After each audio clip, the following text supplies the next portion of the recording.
Spit on Your Grave, 1978, and I Spit on Your Grave, 2010, are rape revenge horror films directed by Mir Zarchi and Stephen R. Monroe, starring Camille Keaton and Sarah Butler as Jennifer Hills.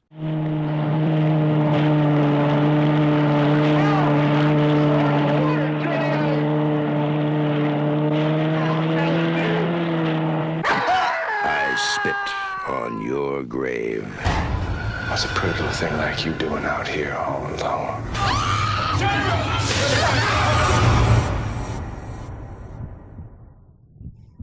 Forgive me, Father, for I will sin. You little bitch. Somebody help me! You won't get away with this! Now it's my turn. What are you doing? Welcome back to the Cult of Films. Gentlemen, we are talking about a very specific genre that might make some people feel uncomfortable, and rightfully so. If you're not a little bit weirded out by these two fucking films, you might just be a weirdo. But you guys are definitely not weirdos, right? We have Johnny Mulligans, and returning, we have the Dooker. Welcome back. Hi, thanks for having me back, but I do take offense to you not calling me weird.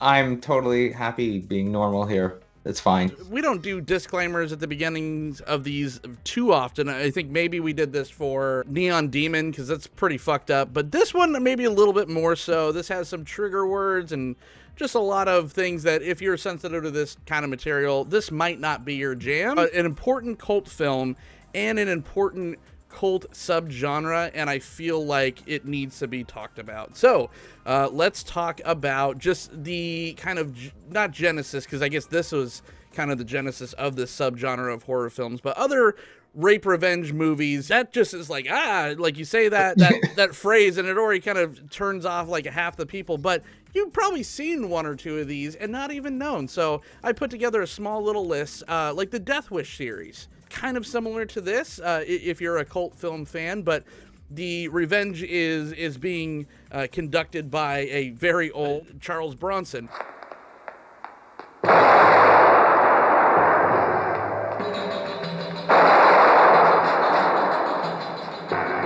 You also have Irreversible by Gaspar Noé, which is really tough. There's not a lot of revenge in there, but it is like weird and non-linear and nightmarish, and that's something that genre fans might want to check out. Thelma and Louise. Everyone's mom has seen Thelma and Louise. Oh, God damn you, bitch! I don't think he's gonna apologize. Nah, I don't think so.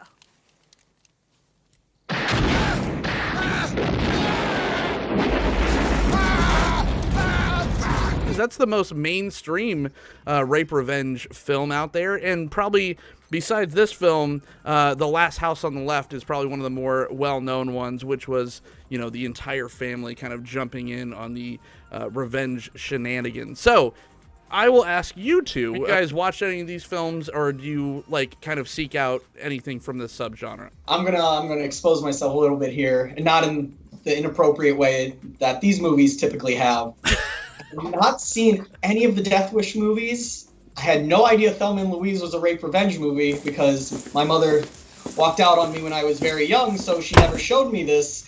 I watched The Last House on the Left, the remake, in 2009.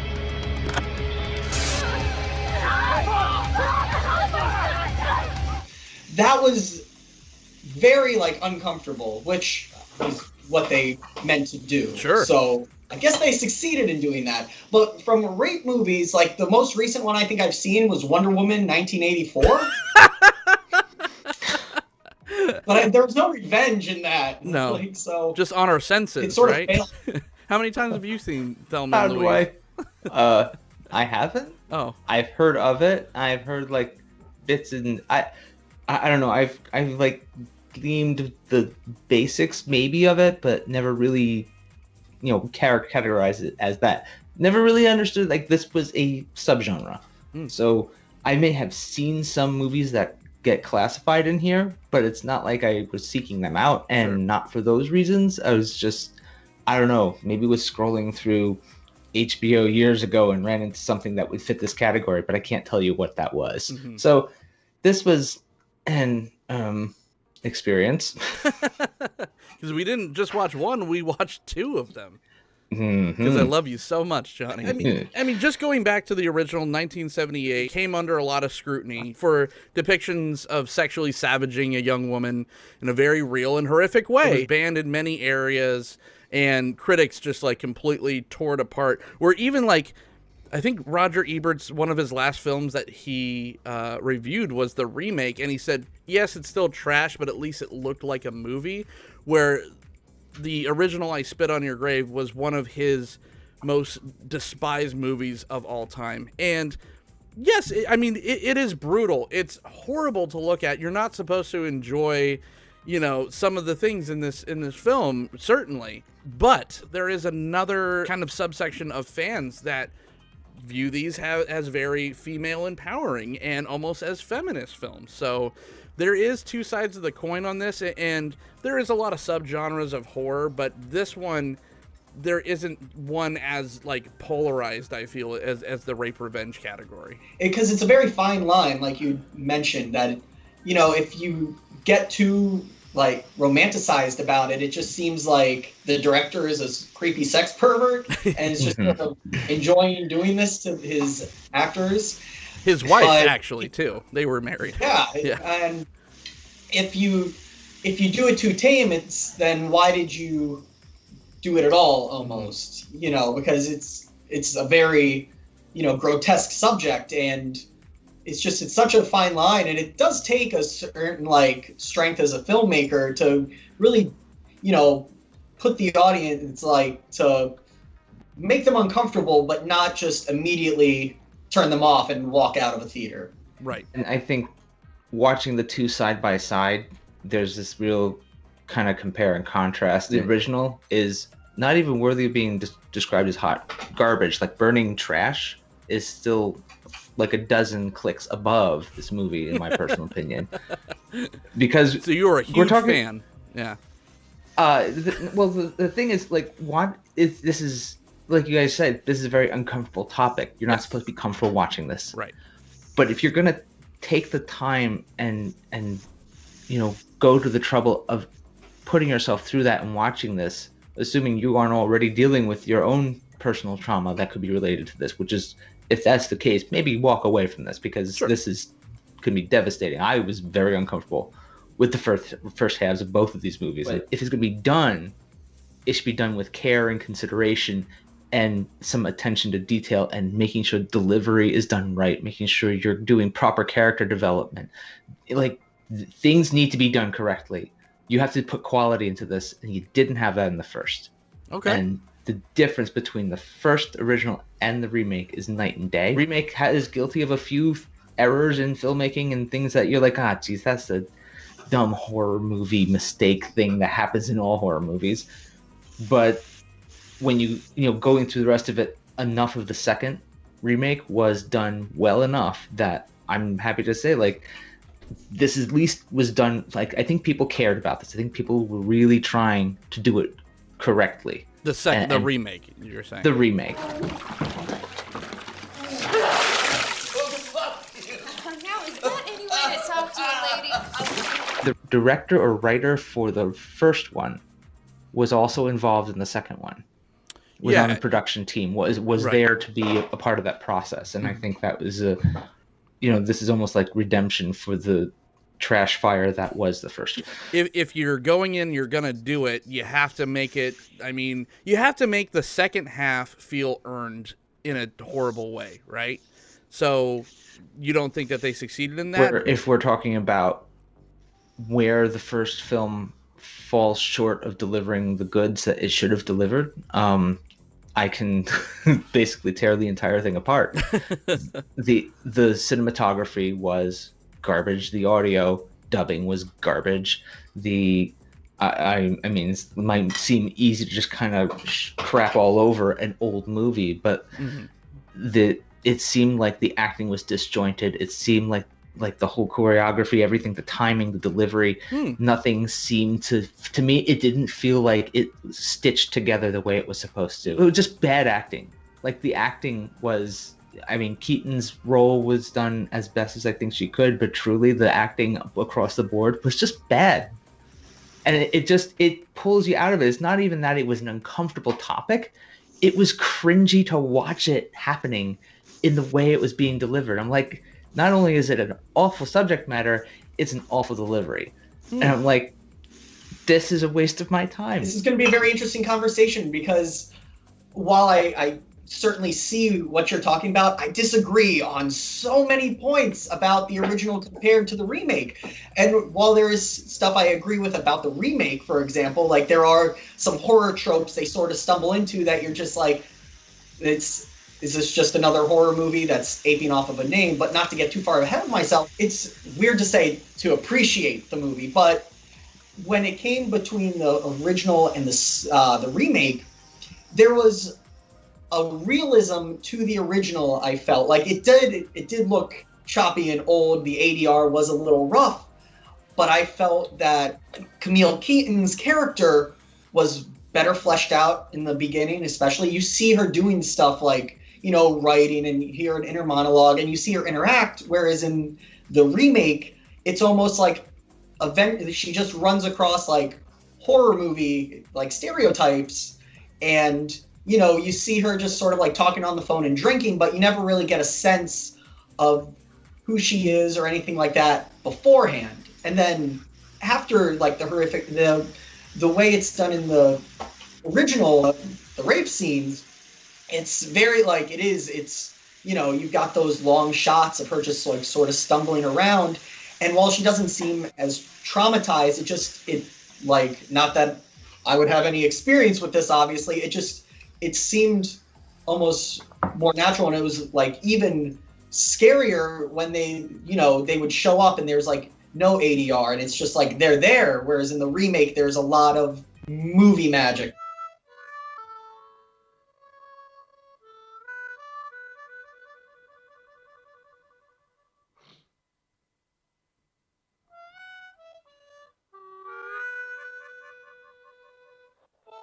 Their payback, it became very, you know, it's been said to death, it's very over the top in the remake, that it's just like there's stuff you see that you're just like, how did she put all this together? You never get that sense, whereas in the original, they're all things that, you know, it's very likely this person could have done. Yeah.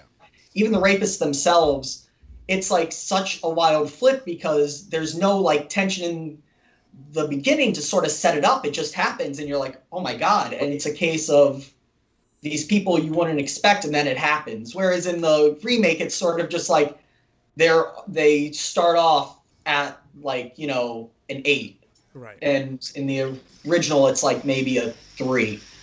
Well, yeah, the original, it sells that these are just, you know, normal, small-towny folks, and you really buy that, and she's, like, her guard's down. You know, she has people deliver groceries to her house. One of them has, like, a mental disability. There's a lot of disarming factors, like wolves in sheep's clothing, to get to that point, and I agree with you where it's just, like, the original is so real to the point where that's what makes it so uncomfortable. You have those long tracking shots of her just kind of absorbing and reacting to what just happened until she just like walks another 10 minutes and then something happens again. You're like, no, there's no way that they're going to let that happen, but it does. Where the second one kind of turns into Home Alone a little bit, but we'll get there. I want to slow roll that part a little bit, but for anyone that hasn't seen it or just needs a refresher, Dooker, what is the 1978 one about? I Spit on Your Grave, just kind of like a quick synopsis.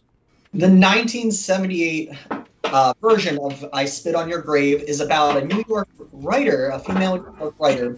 She comes to a small town to visit a cabin, to spend some time alone, to write her next novel. In doing so, she comes across a gas station, and she meets some gas station attendants and has a pretty casual conversation, very friendly conversation.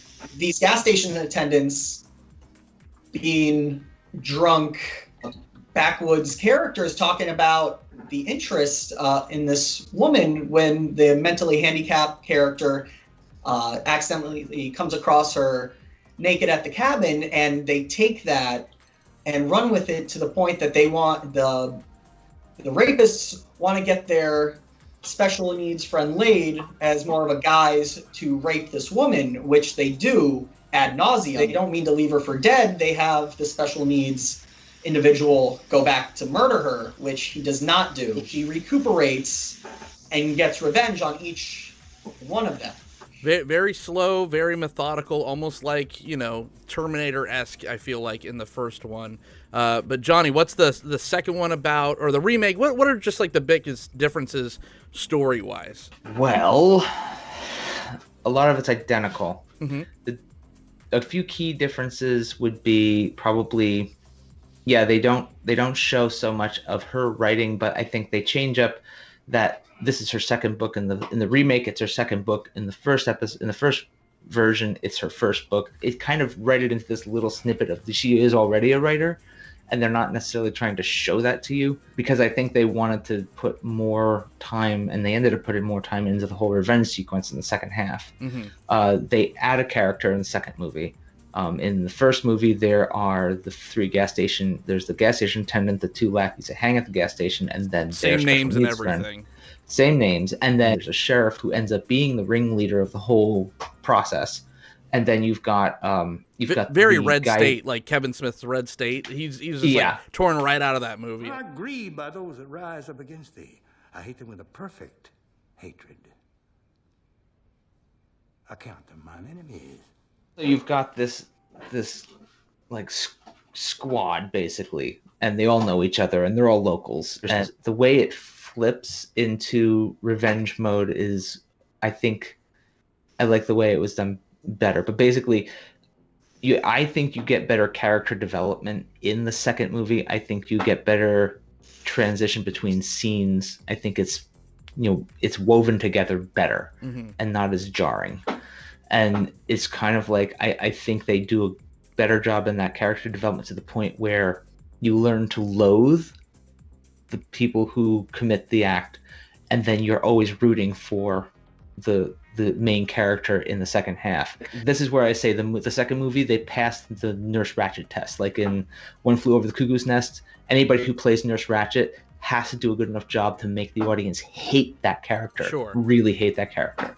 And this movie, I feel like they accomplished that very well. I'm going to be crapping all over the first one, this whole show. I can't. That movie is terrible. Okay, no, and that's fair enough. Like it's interesting that one, that you didn't like that one as much, but the second one, because what the second one did the best is add that second character. They kind of split the gas station guy's character up into two parts, but still made it interesting enough to give it to two different people in the second one, in the remake rather, because that's what makes it feel so bleak. Because in the first one, the whole time I'm like, go to the police, like what the are you doing, and I understand it's just like, this wasn't just like this woman was sexually molested. She was sexually just desecrated constantly, over and over again. She had the worst day on earth that anyone could ever, Her motivations still make sense in the first one, but the second one, it was almost like, oh, well, she tried to do the right thing, and then this guy wound up being the worst of the worst. It was kind of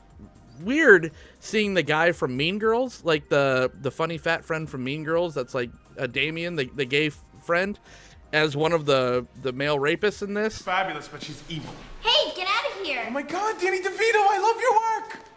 That was a little jarring, and it kind of threw me for a loop, but I liked that aspect of it. But the first one, I have to say, like, it just seems so more realistic, and it seems more like the movie of its time. It felt like it was very shocking, like watching like Clockwork Orange or something, because there's a horrible rape scene in that film. The rapists in the first film just felt inhuman, especially those two guys that are like barely talking, the kind of like the end rapists, the end boss rapists. They're just like there to hoot and holler, and there's just something really inhuman about those two that is just really eerie and really affecting, where it was almost like they gave the people in the remake like too much agency. I'm like, okay, I get it. The cop's got a wife and kid, or the fat friend is the awkward guy. He has this weird fetish that he has to like film everything, and it's just like, yes, I get all that stuff, but the inhumanity of the people in the first one made it more eerie to me. Funny that you mentioned the sheriff, because I was going to mention that as well. It makes a lot of more sense. To the remake's credit, hey, because you find yourself asking in the original, she never went to the cops, she never bothered, and it's sort of implied that it's like, it's a tight-knit backwoods town. They're going to protect their own to an extent, but you never get that vibes. The character just goes from there to there, and once again, can't speak for a victim, like who knows what they're going through. Sure. And then when the sheriff starts to be turned on, you're like, oh my god, really? And then when he grabs her and takes that sniff, you're like, oh fuck, man. Yeah.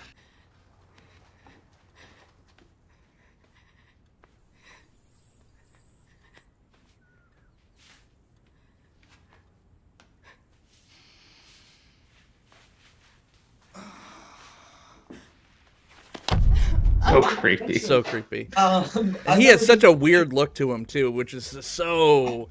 The glasses, man. He puts on those glasses, and you're like, oh no. His eyebrows are gone. Like he has a perfect egg-shaped head. You're just like, ah. It's funny that you mentioned. Just like, didn't I see you in a Skrillex video? It's like Jackie Earle Haley. It's like he's only gonna be cast in these weirdo sex pervert roles. We delve into the rapists in the remake, and I was thinking of that. It was one of the notes I written down. Is you get I feel like you get more of Jennifer Hills' character in the original, and you get more time with the rapists in the remake. Yeah. For better or worse, it's just, are they trying to humanize these people, because they're immediately right off the bat hostile and creepy, and obviously there's plenty of rapists that are like that you can tell from a mile away, but it just doesn't bleed into the realism. There was more time with the torture where at the end where I felt like they cut down the beginning part to put more emphasis on the rape, because in the original it's only about 25 minutes and in the remake it's about 45. The second half of the second one, and we kind of alluded to that already, where that's where the believability kind of goes away for me. And to Johnny's credit, I feel like it does feel like more of a coherent movie, but that's not the experience that the first one was trying to get across, where the second one, it just turns into an Eli Roth Saw torture porn. Because there's no fucking way. Like, in the first one, it's so believable because she uses everything that she has in her own, utility belt to get revenge against these people. It's just like, what can she do? Well, she tricks these dumbasses into believing that she was into it and gets the guy all the way back into the bathtub. It's just like she slowly kills these assholes, like little by even Stanley. She hangs him in real time. And then in the second one, it's just like, that one guy is just like passes out, and then he wakes up and he's on a full rig. He's just like rigged up. It's just like, who helped you with that? She's a 100-pound malnourished person. She's at the gas pump next to this sports car. Where'd she get that? Good morning. Hey there. I fill you up. Just little things. Get the cop's house and a fresh, she just got her hair did and nails done and stuff. I'm like, when did this happen? Wasn't the car on the lift in the beginning of the movie? No, was it? Oh, maybe. I saw that car, and then when in the opening scenes you see a car on the lift out in the open. It's like a blue sports car, right? Same color as the car they had in the back end. I'm willing to bet, and this isn't fleshed out in the movie, but I wouldn't be surprised if that car belonged to one of the other two guys that she took out prior to getting to the gas station attendant, and snagged the keys, and there's her wheels. Johnny Eagle Eye. Yeah, I don't know. Good stuff, man. I think my issue with the first one, it felt like, and maybe this is through the year 2021 eyes, sure, because it's been 40 plus years since this movie had been made, and times are different. I get that, but I feel like in the first one, it's almost like they're making it look as if the only way she can get to these assailants is to lure them in with her feminine charms, and that's her main tool in her tool belt to get them to close enough for her to do what she needs to do. In the first film. in the first film. Right, yeah. In the second film, in the moment after the assault is finished and she is in that weird haze, and it's got to be that moment where she knows if she doesn't get away from these people, she's going to die. Mm-hmm. And she's on the bridge, rather than this whole scene going to the church and asking God to forgive her. She arms out, Jesus take the wheel, drops herself into the rivers because she's either going to die of drowning or die by shotgun. So might as well take the one choice she has. Sure. There's like, they sub the church scene out for that. And in that moment, not even part of a planning process, we've begun the torture process. There's a whole month of psychological warfare happening with these guys. And in the second movie, you have a female character who now has the element of surprise at her disposal. She has an opportunity to plan and process. She can, we have a sense of cunning here. She can be more methodical in what she's trying to do, and they don't know where to find her. They're losing their minds. You've got a sheriff that's spending the next month and a half every day out looking for her and can't because she's hanging out at some shack in the woods she found on a jog. So, like, I had forgotten about that house. That was such, like, it was like just a 30-second snippet. Oh, wow, an abandoned house. I wonder what that's all about. And then we get to the back end of the movie, and it's like, oh, that's where she's been holding up. Okay. Yeah. Because nobody knows where she is. And what happens is you've got a character who has, a writer's mind who can process a concept and figure out a way to do something. Yeah, I asked the same question, like, how is she hoisting these people who are twice her size up on, up into a bathtub rigging and all that kind of stuff? I mean, the way it was developed, the way it's delivered, I'm willing to overlook some of these, plot holes that would maybe throw things off in a lesser movie. It felt like Home Alone to me. I'm not gonna lie. That's fine. But by the time we get to the Home Alone section, I'm like, well, now I'm rooting for her. And even in that Saw-style grotesque manner in which she's taking these people out, you're cringing, but you're like, yeah. Well, it's supposed to be, yeah. It's a cathartic release of just like, okay, comeuppance, yes. Like, and that one just pushes, because the first one, it's just like, I mean, very gruesome. Oh, God. She cuts the dude's dick off and lets him bleed out while he's screaming, and she's listening to, like, Moody Blues in the other room. That's very cool. Like, that's a very cool idea. For an exploitation type film like this that's very much hinged on the revenge aspect, they do it much better in a cinematic sense, in a grand scale, I would say. Yeah. In the remake, I absolutely agree. They kill him in the tub. And I looked him up. He was also Joey from Nightmare on Elm Street 3 and 4, and I'm just thinking, this guy keeps dying by water.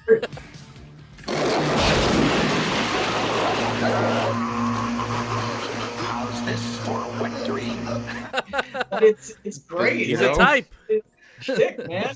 Sometimes it's just you get it written into your contract. What is it? Vin Diesel's not allowed to lose a fight. Some guys want to die drowning every time. Where's my tub? Right? Yeah. They just want the check and go. There are sequels to both of these films.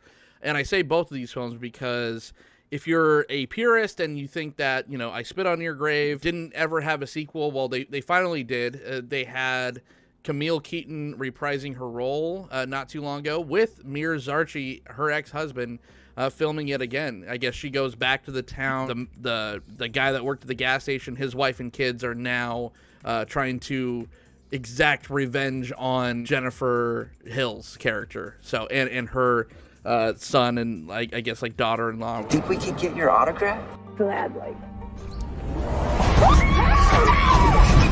Welcome back, Jennifer Hill. Watched about 20 minutes of it and I threw in the towel. It just wasn't for me.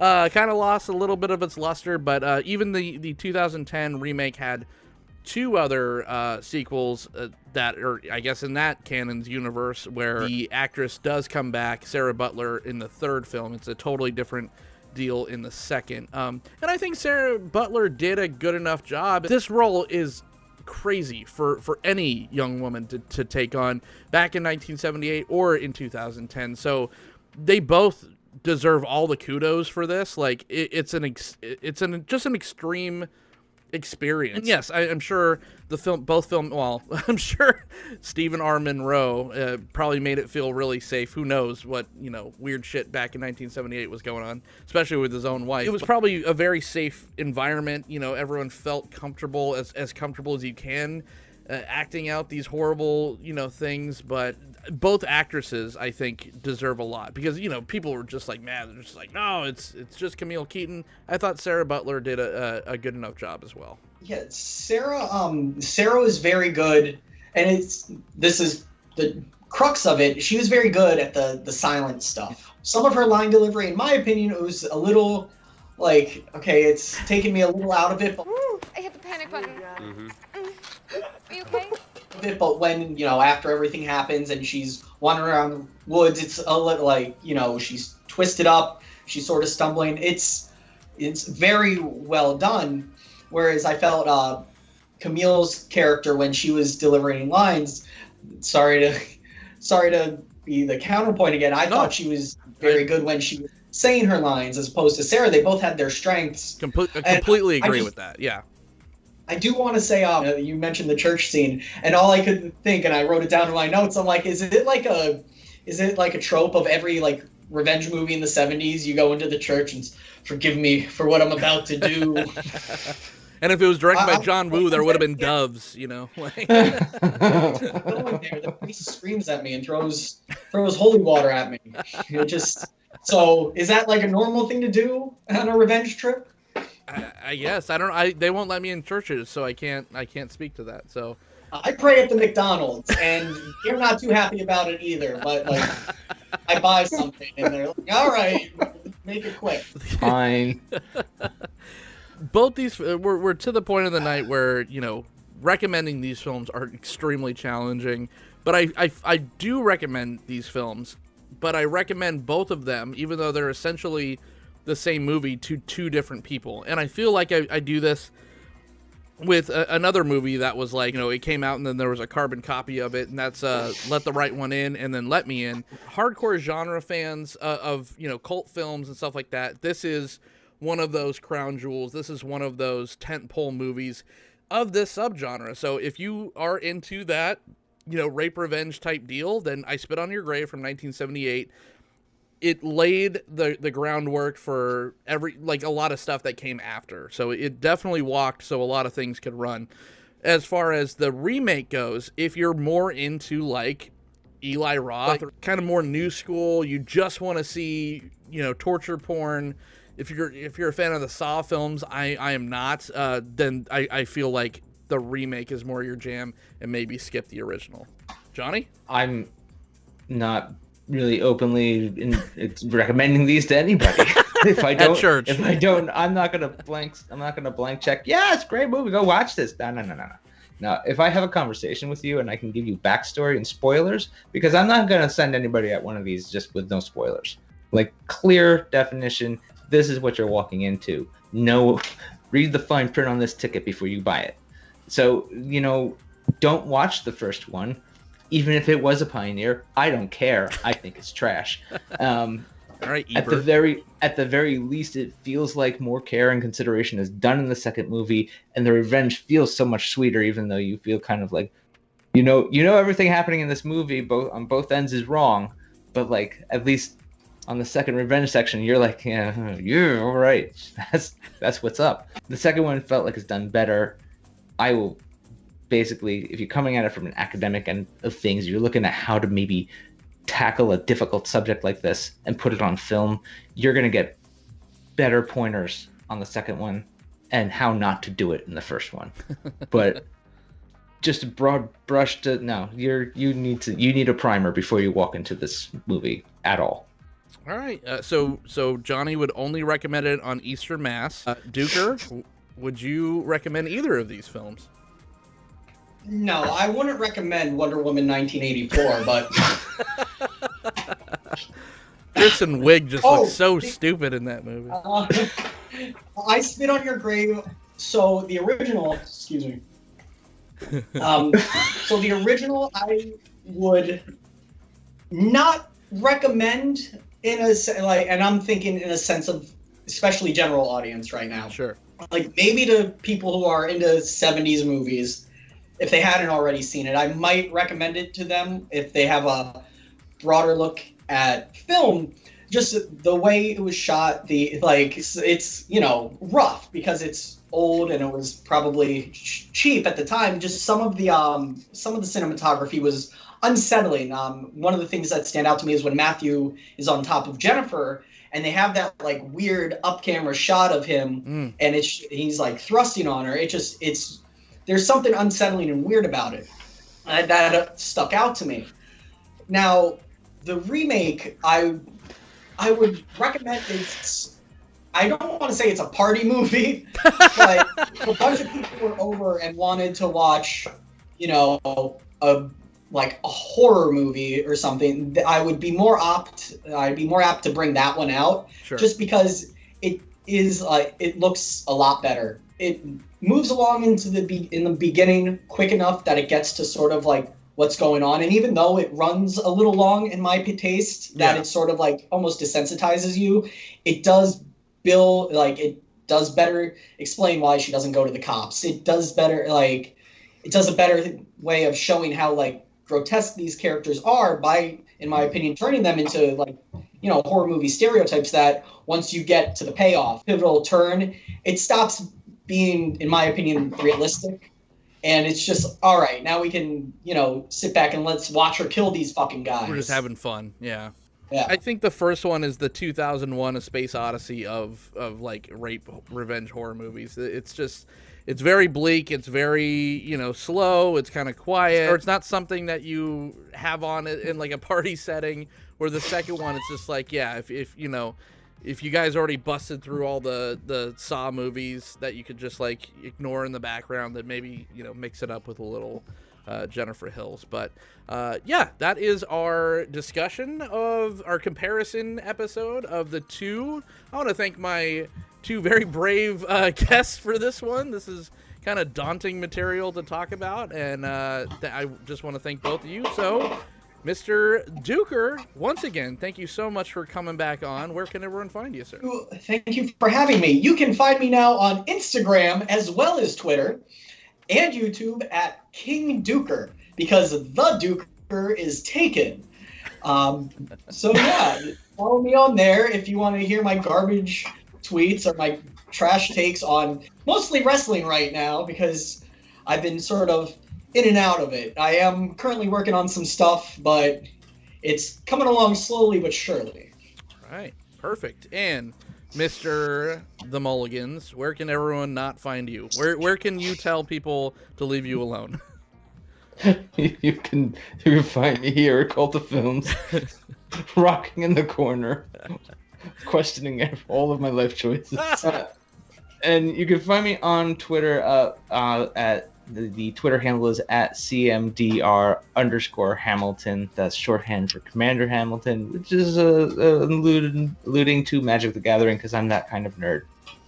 John, did I find the floor? Was this the worst film that I made you watch? Not even close. Okay. All right. Well, challenge is still going on then. Well, you could follow me on Twitter at John the Host. You can follow this very podcast at The Cult of Films. You could also follow it in podcast form. So leave us, once it's up there, leave us apples, oranges, or just, ideas for revenge ideas. I want to know how to mess with my kids even more than I do. So revenge ideas, please. I've got it now.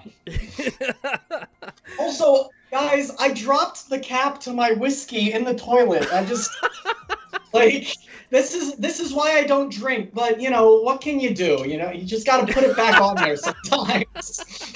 I was just gonna say you have to finish it, but yeah, putting the cap back on is still the play. Now it's optional. It'll disinfect. We'll see you next time. Sure.